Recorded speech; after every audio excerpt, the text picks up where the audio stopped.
तस्य भगवतो 2 मिनट बाद ऐसे ही अरहतो लगाओगे। सम्मा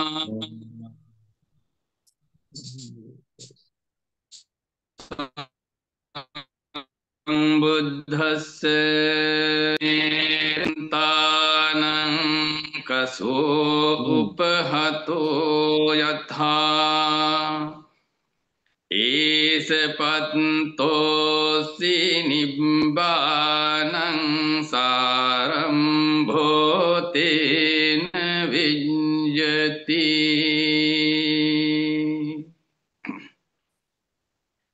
अगर तुम अपने आप को टूटे हुए घंटा के तरह सोचते हैं तो आवाज बिल्कुल बंद हो जाता है और निश्चय निर्वाण की प्राप्ति करेगा। अंदर की हिंसा की भावना भी नहीं उठेगा। परम पूज्य महासंघ प्रिय उपासक उपासिकाएं, आज भी महाबोधि संडे धम्म सभा में शुरुआत करने के लिए, धम्म चिंता के लिए मुझे निमंत्रण दिया, उसी के लिए आप सबको धन्यवाद। हमेशा की तरह आज भी धम्मपद की एक गाथा आपके सामने प्रस्तुत किया। इस गाथा के द्वारा भी तिलोगुरु सम्यक संबुद्ध ने आप हम सब लोग को सांसारिक जीवन को बेहतर करने के लिए एक अच्छा उपदेश दे रहा है।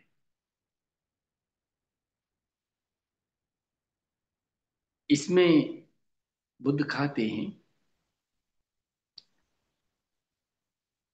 जो गंठा अगर पट जाता है तो उस गंठा का कोई काम नहीं होता।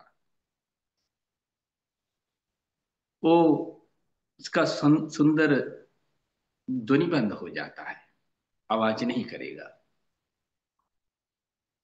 इसलिए बुद्ध यहाँ कहते हैं, टूटे हुए फटे हुए घंटी के तरह हमारा जो आवाज बंद रखने के लिए,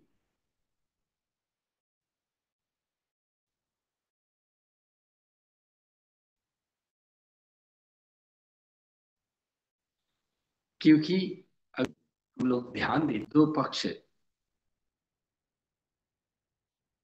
दूसरों के ऊपर इतना चिल्लाते हैं, नहीं तो जाम लगाता रहता है।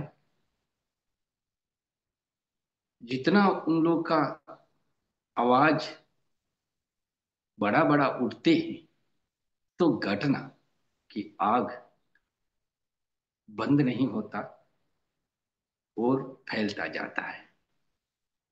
आखिरी में हिंसा तक भी पहुंच जाता है। अगर ऐसे अवस्था के भीतर एक पक्ष चुप रहेंगे,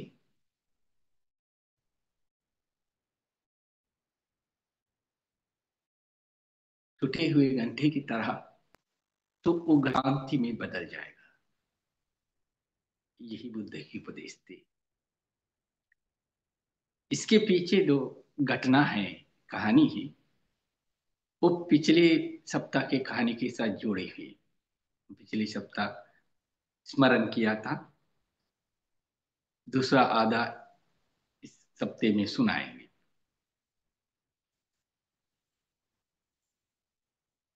सारांश में बताएंगे पिछले सप्ताह क्या हुआ। जो लोग जुड़े, नए जुड़े हैं आज इस सत्य में, जो पिछले सत्य में नहीं थे, वो लोग को जानकारी के लिए, और जो लोग पिछले सत्य में भी थे लेकिन अ, भूल जाते हैं, तो फिर क्रम के लिए हम समझाते हैं। कुंडदान करके एक स्त्री रहा करते थे बुद्ध के समय में। उस स्त्री कहीं भी जाते हैं भिक्षा के लिए जाते हैं तो उनके साथ साथ कोई स्त्री भी रहते थे। लोग उनको देखते कोई स्त्री इनके साथ चलते हैं तो लोग दो भाग भिक्षा दान देते थे। बोलते थे ये भाग आपके लिए, और दूसरा भाग देते हुए बताते ये आपके साथ जो चलते हैं वो स्त्री के लिए, महिला के लिए। ये स्थवीर भी परेशान थे क्योंकि ये स्थवीर को ऐसा कोई स्त्री देखा ही नहीं देते, लोगों को देखते। इसका कारण भी हमने पिछले सप्ताह ही बताया। इस स्थवीर को ऐसा कैसे, जो इसके पीछे एक स्त्री चलते थे, एक स्त्री का छाया ही चलती थी, लोगों को असली दिखाई देती। पूर्व में एक जन्म में दो अच्छा मित्र थे, वो दोनों अच्छा मित्रों को का जो मित्रता देखते हुए दिव्य लोक की एक अ, देवी के मन में उठा, ये दोनों का मित्रता हम तोड़ देंगे। तो उन्होंने षड्यंत्र किया।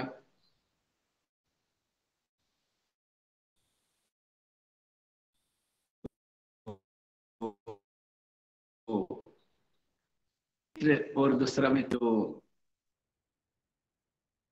विश्वास तोड़ने के लिए ये देवी ने मनुष्य महिला के रूप में जो वेश बदल कर आकर उसी वृक्ष के साथ रहता हुआ दिखा दिया। दूसरा मित्र ने देखा इसी तरह उनका जो अच्छा दोस्त थे, कल्याण मित्र थे, लेकिन किसी स्त्री के पीछे पड़े हैं, तो मित्रता टूट गया। दोनों के बीच में विवाद उत्पन्न हुआ। तो ये बुरा जो कर्म के कारण वो जो देवी थे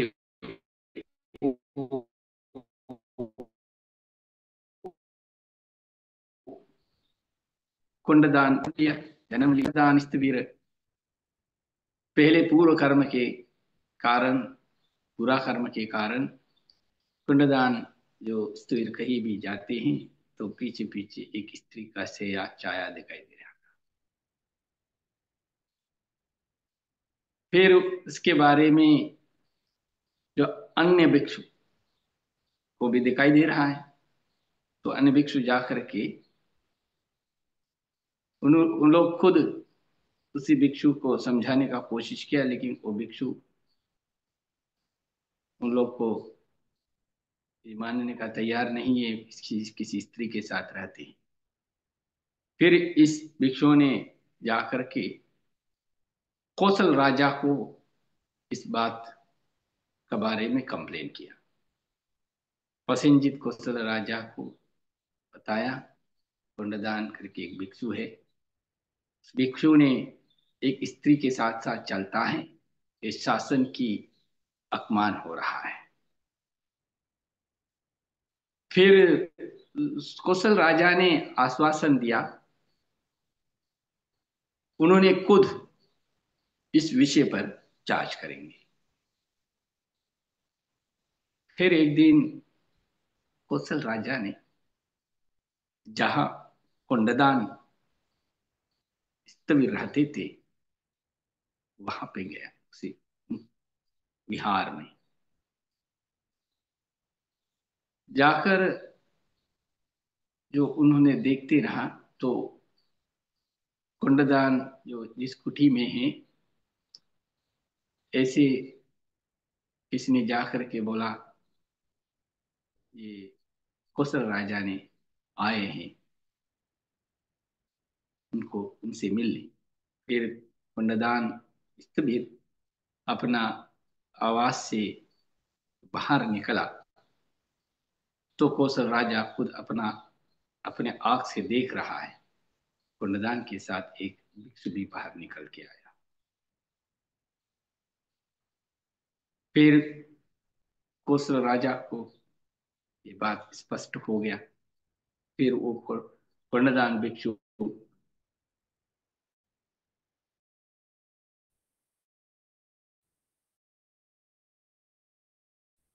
बाहर आकर फिर अपनी प्रवेश किया, चला गया।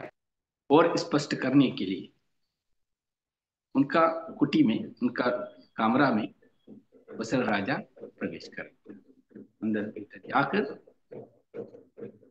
देख रहा है, कोई स्त्री दिखाई नहीं दे रहा है। खोजने लगा बेड के नीचे और भीतर कोने कोने सब सामान इधर उधर करके राजा ने खोजने लगा, लेकिन कोई स्त्री नहीं दिखाई दिया। फिर कौशल राजा ने कुंडदान भिक्षु से पूछते हैं, क्या आपने कोई स्त्री को देखा है? कुंडदान ने बोला, मैंने कोई स्त्री को नहीं देखा। सच में वो देखते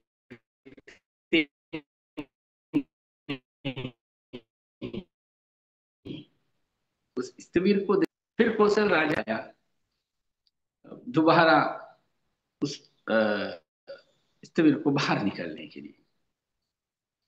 फिर उस स्त्री ने बाहर निकल के आया।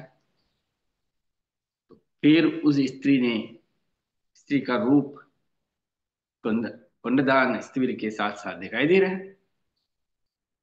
तब वो राजा ने समझ लिया, ये भिक्षु के साथ असली कोई स्त्री नहीं है, ये कोई पाप के कारण, किसी पाप के कारण, बुरा कर्म के कारण इसी तरह एक स्त्री का सेया देख रहे हैं।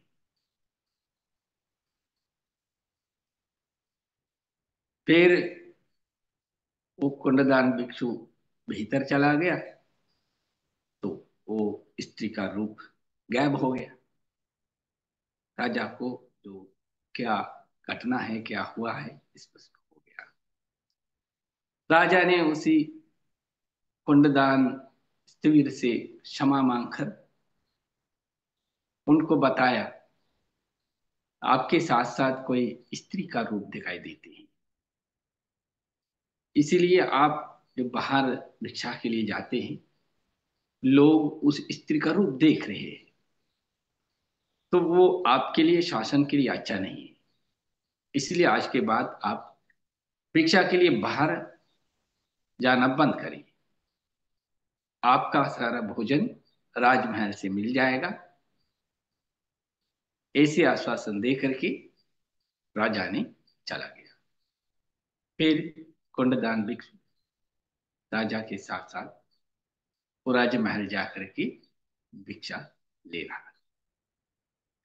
लेकिन वो जो अन्य भिक्षु है, राजा को जिसने कंप्लेन किया था, वो लोग जलने लगा। राजा ने आकर के ये सब जांच करने के बाद दंड देने की वजह ये खुंडदान को सम्मानित कर दिया और राजमहल से ही भोजन खिलाया।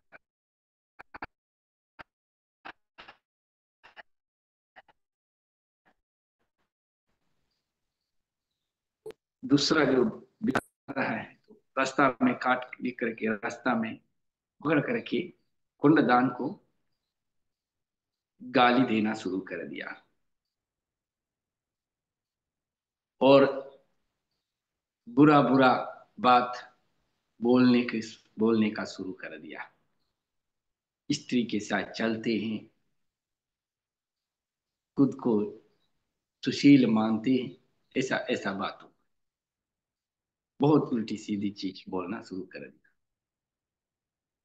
लेकिन कोंडदान भी चुप नहीं रहा, क्योंकि कोंडदान निर्दोष है। उनको देखा ही नहीं, उनको पता ही नहीं, उसके साथ कोई स्त्री है ही नहीं।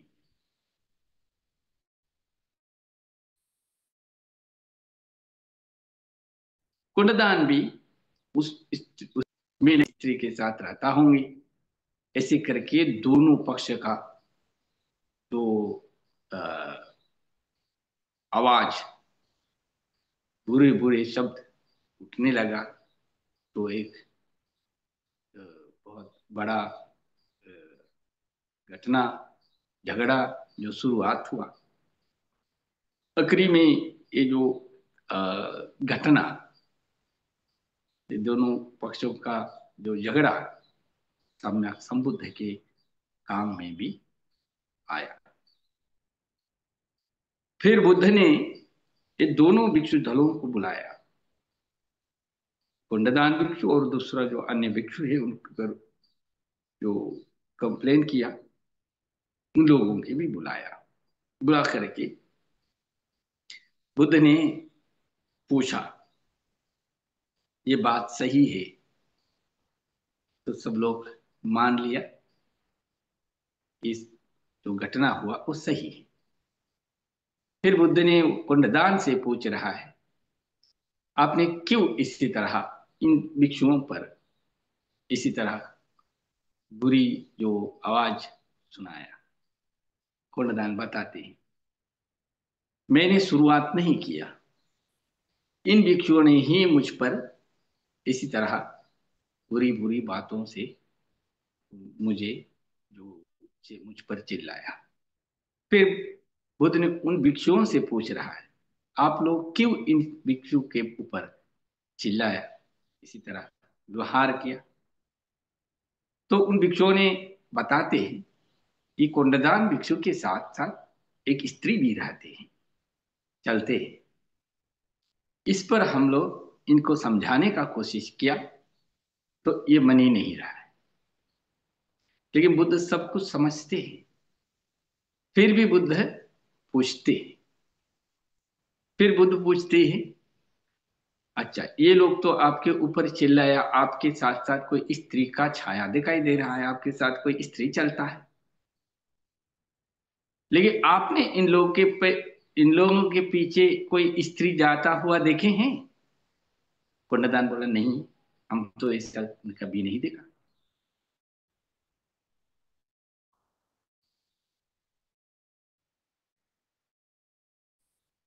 तो बुद्ध पूछते, तो इन लोगों को पर बुद्ध समझाते हैं, ये जो घटना, एक जो कारण, आपके पीछे दुष्कर्मों के कारण आपको ये हालात हुआ है।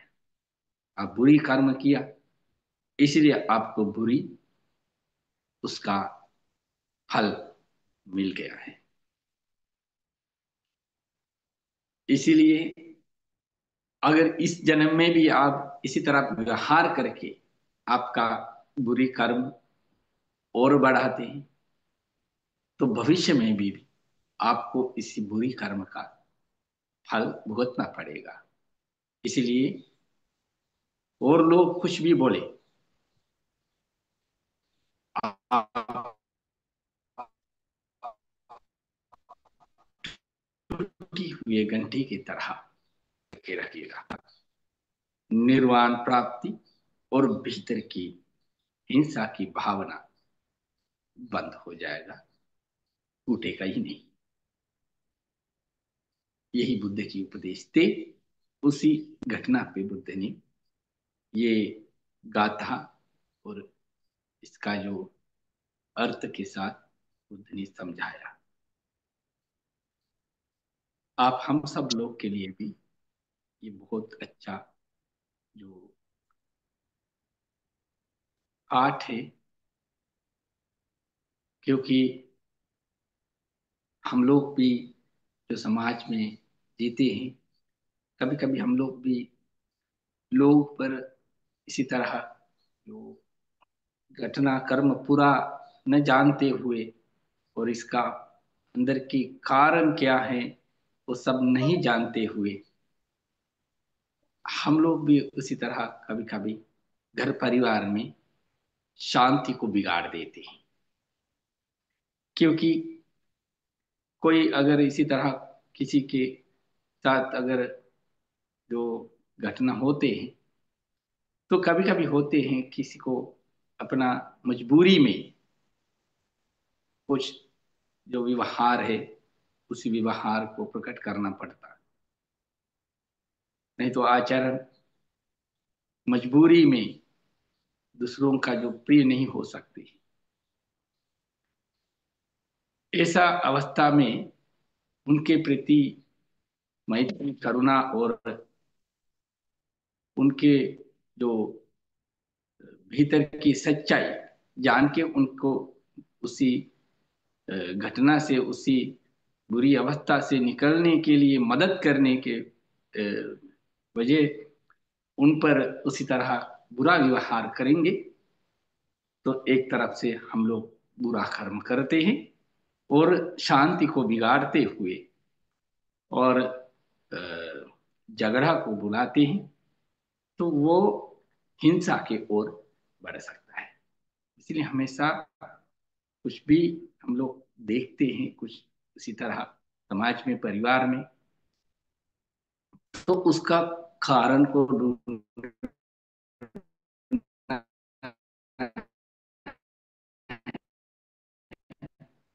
वो कारण अगर कर सकते, बुरा चीजों को हम लोग समाज से दूर करना है, परिवार से दूर करना है। इससे नहीं होगा तो बिना अध्ययन की हम लोग किसी तरह उस पर रिएक्ट करेंगे तो घटना और शांति बिगड़ सकता है। ये हम लोग के लिए, जीवन के लिए बहुत अच्छा सीख है, शिक्षा है, पाठ है। उसी के लिए आप सभी लोगों को प्रार्थना करते हैं, ये सभी जो बुद्ध के उपदेशों की ऊपर जीवन बेहतर बेहतर करने के लिए बुद्ध धम्म संघ की आशीर्वाद प्रार्थना करते हुए मेरा छोटा सा धम्म उपदेश अभी धम्म चिंता समाप्त करते हैं। आप लोग बहुत शांति से धम्म को सुनते रहा। इसी धम्म सुनने में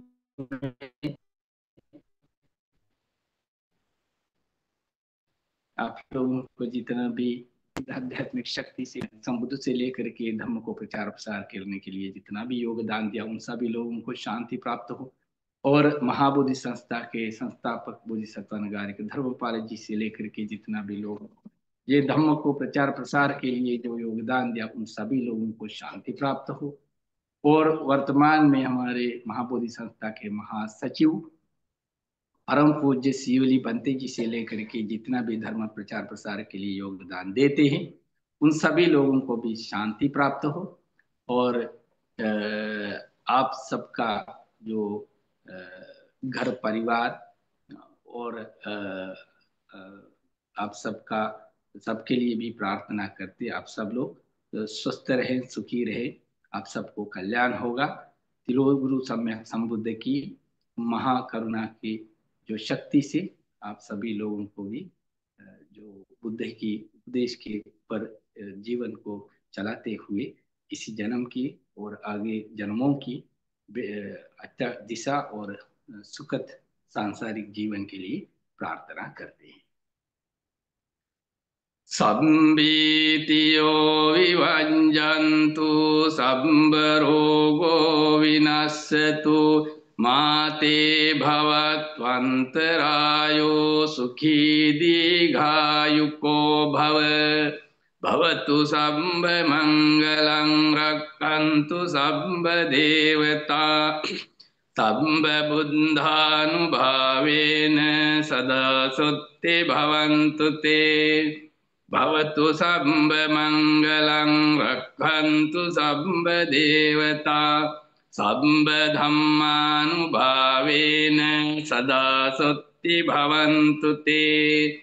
भवतु सर्वमङ्गलं रक्षन्तु सर्वदेवता सर्वसङ्घानुभावेन सदा सन्ति भवन्तु ते।